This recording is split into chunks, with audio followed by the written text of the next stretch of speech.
The second picture, scan the word, that is to support the word adding function.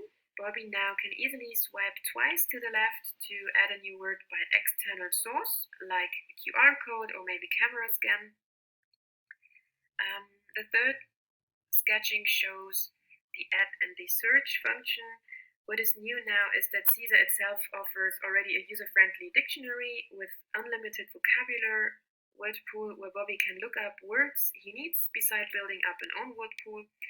For example, Caesar already suggests the word Bobby looks up and he wants to add to save time and feel confident. So this came up as a test user asked if the words you type in already exist in the app or if you have to add all words and vocabs yourself. Here Bobby can decide to add the word then he wants to look up to a thematical word box he creates himself, or if he wants to check just the word within the suggested thematical category. So the second picture of the wireframing shows that now he can switch the languages quicker than before when he needs to. Before he couldn't do that so easy in a short time.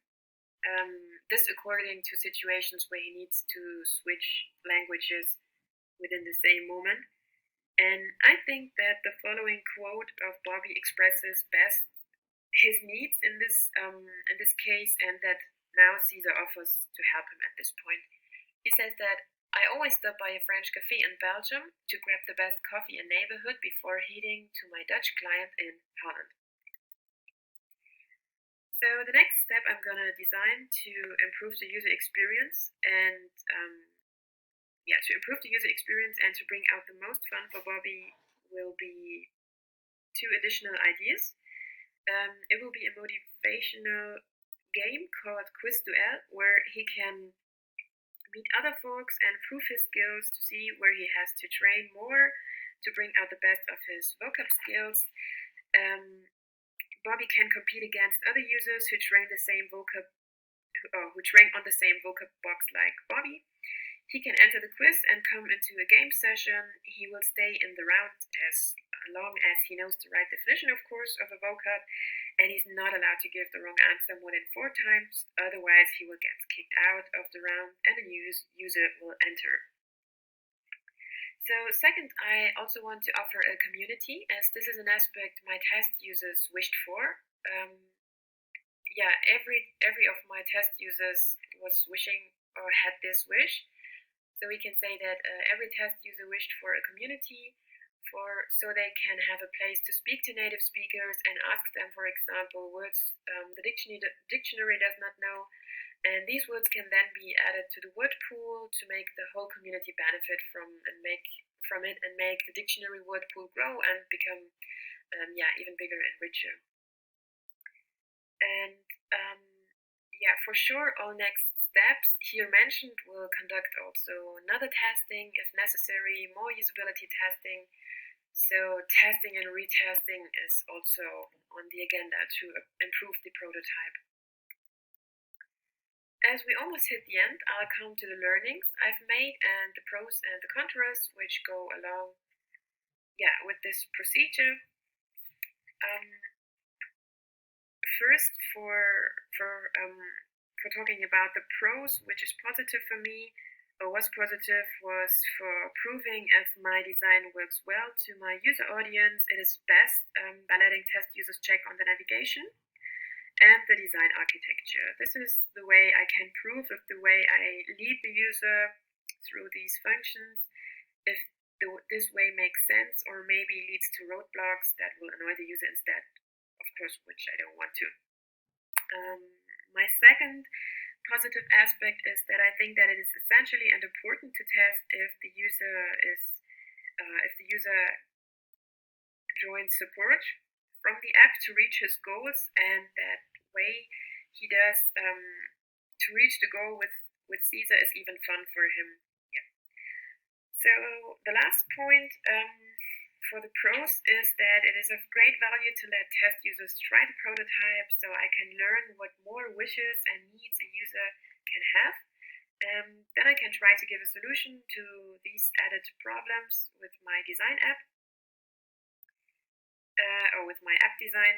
So I can also reach out to a bigger audience by bunching small problems to a big one. But this also somehow leads to the cons, because this last point of my pros is also linked to one of my cons, as it is really hard to manage the test users' wishes and needs within just one app solution. So if they are not, let's say, the test users themselves are sometimes not even sure about their own goals sometimes. So yeah, the goals also can differ from each other, and they can sometimes not be bundled in just one solution. So I want to keep the app simple at the same time and not overloaded, but I then have to decide at the same time what problems to leave along the way, as it cannot be put just in one program. So the last contra is that it is of high importance to execute the test with the right target audience. So sometimes it can come out that I've accidentally just gave the prototype to a wrong test user. So this will then cost, of course, useful time. So last but not least, let's talk about the methods which are so worth using and should be surely part of the process. First, I would always start with card sorting, or let's say, I think almost every time before heading to the wireframing and prototyping for a clear navigation. And this is where you could even already ask test users for their opinion and see what's the most common result, and then you should then focus on that once. Further, it is important to take the right test audience, like I mentioned, and it is very important also to ask the right questions to the test users, and to set the right tasks for them, for the user interview and for the usability testing, mainly. So something else is that always retesting the updated prototype on and on is something, I will do in future. Further, always keeping the user's goal in mind when sketching wireframes, and I should always ask myself if I have set the right tasks to prove while the usability testing, so the user can achieve these certain goals. And last but not least, it is very important to always check on the back bottoms, because it really makes sense if you have put them on the right area. Okay, so thanks for watching.